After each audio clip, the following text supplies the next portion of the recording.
Neurological and psychiatric disorders are one of today's most prevalent medical problems. Near 1 in 6 people in the world suffer from some form of neurological or psychiatric disorder ranging from Parkinson's to autism. There is need for new technology that can diagnose and treat the diseased brain as well as image and interface with healthy brain tissue so that we may learn more about how it functions. The development of these technologies is hampered by two major issues. First off, targeting the right cell type is a daunting task. The cell type of major interest, the neuron, exists in the vast minority of total cells in the brain.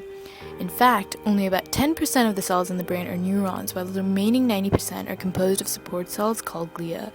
There are also many different subpopulations of neurons, making specific cell targeting difficult. Secondly, it is very difficult to get things into the brain. For all other tissues in the body, many components of the bloodstream are able to leave the circulatory system and diffuse into the tissue. But for the brain, there exists a blood-brain barrier, which restricts entry from the bloodstream. Very few molecules effectively gain entry to the brain. Small hydrophobic molecules are capable of diffusing through, and molecules that have specific receptors are actively transported across. All other molecules do not get in. The goal of our project is to create a nanovehicle that is capable of both traversing the blood-brain barrier and specifically targeting neurons. Such a vehicle could be injected into the bloodstream in a relatively non-invasive fashion, cross the blood-brain barrier, and bind to the brain region of interest. We chose to create our nanovehicle using a technique known as Terriergami. This method was chosen because it's capable of creating a highly uniform population of intricately shaped nanoparticles. Additionally, these nanostructures can be altered and functionalized with high spatial precision.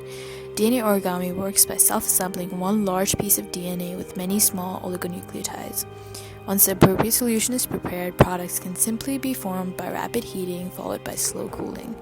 Many different shapes have already been made using this method. Our structure, which consists of a rectangular box with a square cavity in the center, is a modification of a pre-existing design. This shape was chosen because we wanted to have a cavity that would be able to carry cargo of interest and because the structure folds at high yield. Although DNA origami is a powerful technique that can be used to create many three-dimensional shapes, a particle comprised solely of DNA would not have any intrinsic binding and targeting capabilities.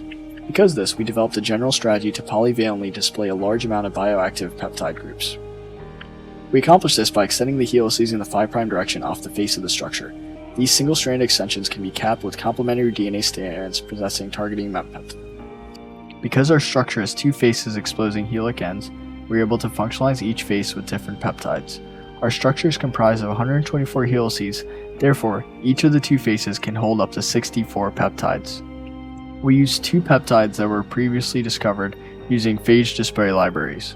The first, named angiopep, is a blood-brain barrier penetrating peptide. It works by binding to low-density lipoprotein receptors and hijacking the lipoprotein's native transport mechanism to gain access into the brain. The second is a small peptide that mimics the binding of the tetanus neurotoxin. Tetanus is known to specifically attack neurons and does not infect glia.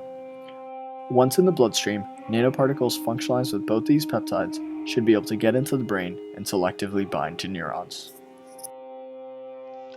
Our first goal was to show that we can make our modified DNA nanostructures and that the helix extensions do not interfere with their folding.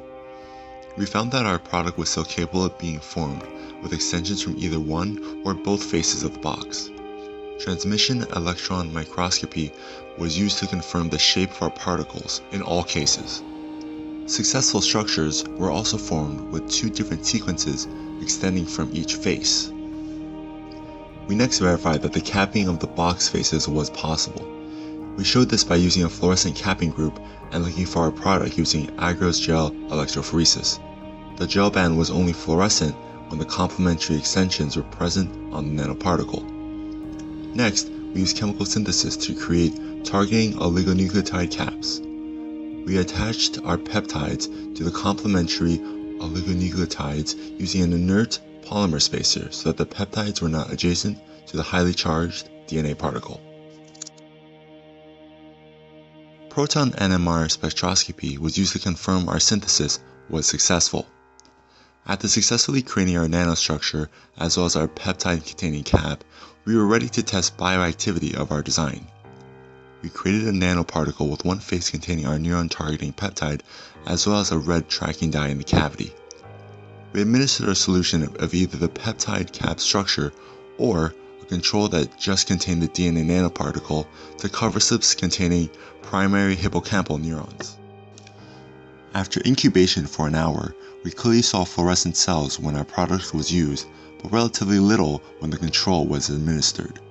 Not only did our product attach to neuron cell bodies, it attached to the whole membrane, making branching extensions visible. Promoted by the success of our in vitro result, we proceeded to test our product in vivo. We directly injected our functionalized DNA nanostructure into the brain of a mouse.